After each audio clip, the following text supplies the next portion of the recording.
Amigas, amigos, olá! Vamos conversar um pouco sobre a inflação em geral no Brasil e a inflação de alimentos em especial, com um olhar para os chamados estoques reguladores. Primeiro, a imprensa, com seu espalhafato de sempre, fala que a inflação no Brasil está muito alta, há quem diga descontrolada. Vamos dar uma olhada na inflação em geral do Brasil? Eu tenho aqui para vocês uma manchete do Poder 360 que diz: inflação anualizada no Brasil desacelera para 4,56%. A inflação de 12 meses. A inflação dos últimos 12 meses até janeiro de 2025. E, na verdade, ela ficou, então, menor do que a inflação de 12 meses de dezembro, que era de 4,83%. Uma inflação de 4,83% declinando para 4,56% não apenas está longe de ser alta e muito menos descontrolada, ao contrário, mostra uma tendência declinante na inflação, controle do governo sobre o processo inflacionário. Mas e a inflação de alimentos? Vamos dar uma olhadinha numa outra manchete. Eu separei para vocês uma manchete da Agência Brasil. Inflação de alimentos é explicada por menor oferta, diz o IBGE na manchete da Agência Brasil. E ainda mais, o índice de inflação divulgado nesta terça-feira, 11 de fevereiro, pelo IBGE, mostra que o grupo de alimentos subiu 0,96% em janeiro, representando um impacto de 0,21% no total da inflação. Mas esta alta de alimentos foi menor do que a alta de dezembro de 1,18%. Então, é um componente relativamente alto no total da inflação brasileira, mas também em declínio de 1,18 para 0,96. A manchete diz de inflação de oferta. Então, há uma oferta reduzida de alimentos. Por que desta oferta reduzida? É o primeiro fator de inflação. Mudanças climáticas. Nós tivemos para o Brasil as secas no centro-oeste e norte ao longo de 2024, as inundações no sul do Brasil também no começo de 2024, e isso impacta negativamente a produção agropecuária. Além disso, nós temos a cotação do dólar. No mês de dezembro, devido à ação especulativa de setores ligados ao rentismo do Brasil, nós tivemos um aumento muito forte do dólar frente ao real. Há produtos que são importados, há produtos agrícolas que são importados no Brasil, trigo, por exemplo. Esses produtos passaram a ter um preço mais alto devido à desvalorização do real frente ao dólar. E, finalmente, muitos produtos agrícolas que são consumidos, produzidos e consumidos aqui no Brasil, são commodities, têm preços internacionalizados e, portanto, a desvalorização do dólar frente ao real impacta negativamente nestes preços aqui no Brasil, impacta de forma inflacionária nesses preços aqui no Brasil e também, devido ao aumento desses preços no mercado internacional, há impacto inflacionário aqui no Brasil. Então, vejam, nós temos aí 3 fatorizinhos pelo menos.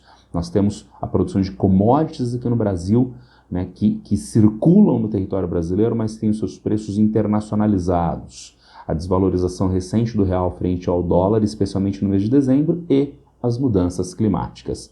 Havendo estes fatores, o que o governo federal pode fazer para conter estas altas de preços? Bem, uma primeira medida seria a desoneração da cesta básica, reduzir os impostos da cesta básica, reduzindo assim o preço destes alimentos. Há um problema para o governo fazer essa desoneração. A pressão de setores rentistas, a pressão do setor financeiro do Brasil contra gastos do governo. E daí, então, a pressão muito forte contra esta medida que seria bastante bem-vinda, principalmente neste cenário atual emergencial. Uma segunda medida que o governo poderia tomar é apoio à agricultura familiar e à agroecologia. Mas essa medida também exige investimentos, gastos públicos e ainda não é uma medida de curto prazo. Essa medida gera frutos a partir de anos de investimento na agricultura familiar, anos de investimento na agroecologia. E tem uma terceira medida muito importante, que são chamados estoques reguladores. O que são os estoques reguladores? Muito importante para a regularização de preços. São estoques públicos, armazéns públicos de produtos agrícolas, Esses armazéns ficam cheios quando nós temos super safras agrícolas com preços em baixa. O governo aproveita e compra bastante desses produtos agrícolas. E para quê? Para colocar esses produtos no mercado em anos de safras ruins. Há estúpidos no Brasil que falam mal desses estoques reguladores, considerando que esses estoques reguladores seriam uma interferência do governo na atividade econômica. É realmente de uma idiotice atroz uma fala como essa. Porque o capitalismo não é o socialismo, não é qualquer fantasia da cabeça dessas pessoas. O capitalismo demanda previsibilidade de processos.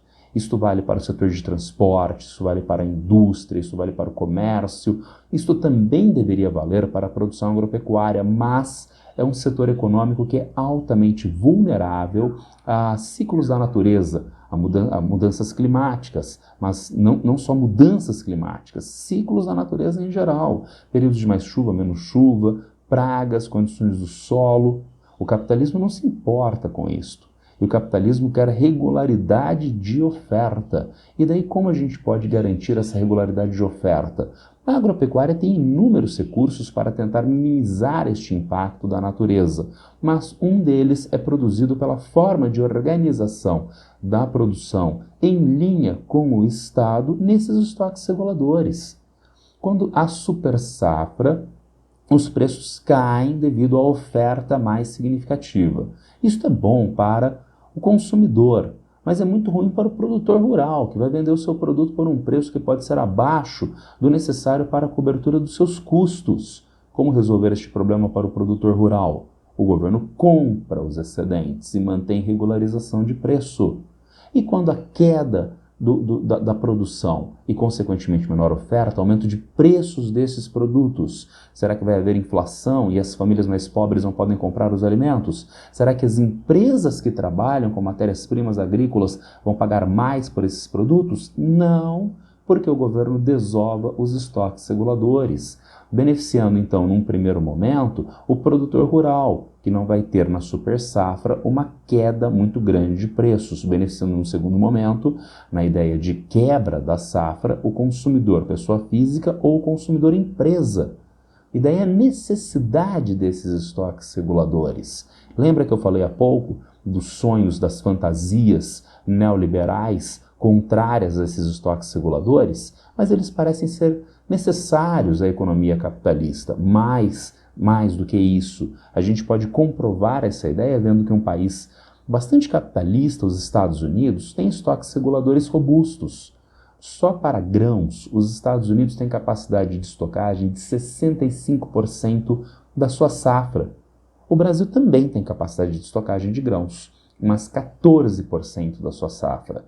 Então, diferentemente do que dizem essas fantasias neoliberais, há necessidade de investimento nesses estoques reguladores para garantia de preço para o produtor rural em um momento, para o consumidor final em outro momento. Mas os governos Temer e Bolsonaro acabaram com esses estoques reguladores. Vocês podem comprovar os dados que eu vou apresentar agora no site da Conab, a Companhia Nacional de Abastecimento, que é responsável por esses estoques públicos. A partir de 2016, os estoques reguladores de arroz, de milho, de café, de farinha de mandioca, de feijão, praticamente se esgotaram. Nós não temos mais estoques reguladores destes produtos, alguns essenciais à alimentação dos brasileiros. Resultado, qualquer coisa que aconteça no mercado internacional, qualquer probleminha que aconteça nas condições climáticas aqui no Brasil, qualquer coisa vai afetar os preços dos produtos. Daí nós temos, então, esse componente de inflação de alimentos na atualidade, uma herança negativa, entre outros, na dilapidação de estoques reguladores em governos Temer e Bolsonaro. Mas o governo atual pode e deve fazer alguma coisa para corrigir esse problema. Ele passará a fazer isso, especialmente agora a partir de 2025. Já está contabilizado pelo governo federal a colocação de R$1 bilhão no chamado Plano Safra de 2025 para regularização dos volumes dos estoques reguladores. é bastante inteligente por parte do governo. Porque se o governo faz essa destinação de valores individualmente, como eu falei há pouco, a Faria Lima, o setor financeiro, pressionaria o governo. Mas colocando dentro do plano safra, então o governo se protege junto ao agronegócio, à agroindústria que demanda estes valores do plano safra. E no plano safra isso fica diluído. O plano safra envolve algo em torno de 350 a 400 bilhões de reais de financiamento anual para a agroindústria. Então é um valor significativo, 1 bilhão de reais? É, mas ele se dilui muito facilmente dentro do plano safra, em geral, minimizando a pressão dos setores financeiros, rentistas aqui do Brasil. Mas por que o governo não fez isso antes? Bom, essa pergunta já é autorrespondida no nosso podcast. A inflação de alimentos atual não é uma inflação de demanda. Está faltando oferta de produtos agrícolas. Para regularizar os estoques, para preencher os estoques reguladores, o governo precisa comprar esses produtos. Se já há falta de produtos agrícolas, pressionando o preço dos alimentos, se o governo entra no mercado e compra para aumentar os estoques reguladores, ele vai aumentar a demanda frente a uma oferta reduzida e o preço vai aumentar ainda mais. Por isso havia necessidade de se esperar um momento especial para a compra desses produtos agrícolas, que é o ano de 2025.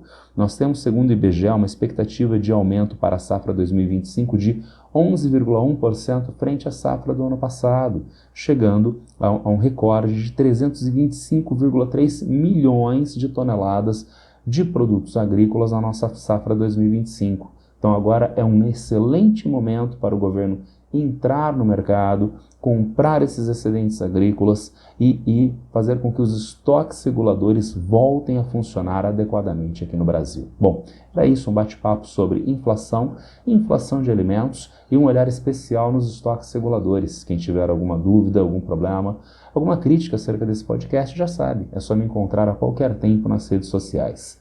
Abraço para todas e todos e boa sorte.